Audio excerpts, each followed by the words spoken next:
శ్రీమాత్రే నమః. చిలుకూరు ఆలయం ప్రధాన అర్చకులైనటువంటి శ్రీ రంగరాజన్ గారి మీద జరిగినటువంటి మూకదాడిని మన చిర్రావురి ఫౌండేషన్ తరపు నుంచి నేను పూర్తిగా ఖండిస్తూ ఉన్నాను. ఆయనకి సంపూర్ణ మద్దతు ప్రకటిస్తూ ఉన్నాం. ఇలాంటివి జరగకూడదు. ఆయన చేసిన తప్పల్లా ఏంటంటే ఆలయాల్ని కాపాడమని న్యాయస్థానాలని ఆశ్రయించడమే. ఈ వచ్చిన వాళ్ళు ఏమంటారు, మీరు న్యాయస్థానాలను ఎందుకు ఆశ్రయిస్తారు, వాళ్ళ కాళ్ళు ఎందుకు పట్టుకుంటారు, వెళ్ళిపోయి డైరెక్ట్గా జడ్జిల మీద దాడి చేసేద్దాం, రాజ్యాంగం మీద దాడి చేసేద్దాం అని చెప్పి వాళ్ళు అంటారు. అది ఎంత తప్పు. మనం ఎప్పుడూ కూడా న్యాయ పద్ధతిలో వెళ్ళాలన్నమాట.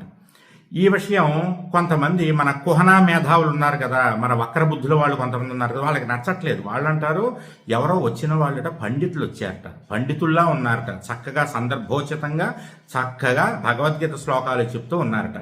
ఆయన్ని కొట్టలేదట, కొట్టినట్టుగా వీళ్ళకి వీడియోలో కనపడలేదట. ఆయనే స్వయంగా ఎఫ్ఐఆర్లో ఏం రాశారు, నిలబడినవాడిని కాళ్ళు పట్టి గుంజి కింద పడేశారు, వాళ్ళందరూ నా చుట్టూ బూటు కాళ్ళతో నిలబడ్డారు, నేను మాట్లాడుతుంటే గుద్దడం మొదలుపెట్టారు, మొహం మీద గుద్దుతున్నారు, ఇంకా దెబ్బలు తట్టుకోలేక నోరు మూసుకొని చేతులు కట్టుకుని తలకాయ ఉంచుకున్నాను ముర్రు అని ఆయనే చెప్తుంటే వీళ్ళేమంటారు, వచ్చిన వాళ్ళు పండితుల్లా ఉన్నారు, అనవసరంగా లేనిపోని చిలవల పలవల్ని ప్రచారం చేయకండి, ఆయనే మీడియా ముందుకు వచ్చి చెప్పాలి. ఆయన ఆల్రెడీ చెప్పాడు అని ఆయన ఆల్రెడీ పోలీస్ కేసు పెట్టాడు. వీళ్ళు ఎంతసేపు కూడా వీళ్ళకి హిందూ ధర్మం మీద దాడి జరిగితే ఇష్టం. వీళ్ళ వక్రబుద్ధులన్నీ ఇలాగే ఉంటాయి, చూసుకోండి, గమనించండి. వీళ్ళ వక్రబుద్ధులు, ఈ వక్రబుద్ధుల వాళ్ళు ఇప్పుడే బయటకు వస్తారు. ఈ వక్రాలన్నీ ఇలాంటి సంఘటన జరిగినప్పుడే వస్తాయన్నమాట. అయ్యో సాటి పండితుడు, మనం జాగ్రత్తగా చేసుకోవాలి, ఇలాంటి వాళ్ళు కాపాడుకోవాలని ఉండదు. హిందూ ధర్మం మీద ఎవరన్నా దాడి చేస్తుంటే వాళ్ళు సపోర్ట్ చేస్తుంటారు. అలాంటి పరిస్థితి ఉంది.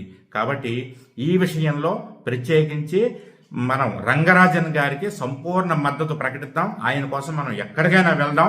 మన చిర్రావురి ఫౌండేషన్ తరఫున నేను కూడా ఆయనకి వ్యక్తిగతంగా సంపూర్ణ మద్దతు ప్రకటిస్తున్నాను. ఇలాంటివి ఏ ధర్మంలోనూ ఉండకూడదు. మన ధర్మంలోనే, హిందూ ధర్మంలోనే కాదు, రామరాజ్యం అని పేరు పెట్టుకొచ్చి దాడులు చేయడం ఏంటి, చాలా తప్పు. మనం న్యాయబద్ధంగా పద్ధతిగా వెళ్ళాలి. అది ఏ మతంలో ఉన్నా, ఏ ధర్మంలో ఉన్నా ఖండించాల్సిందే. జయం.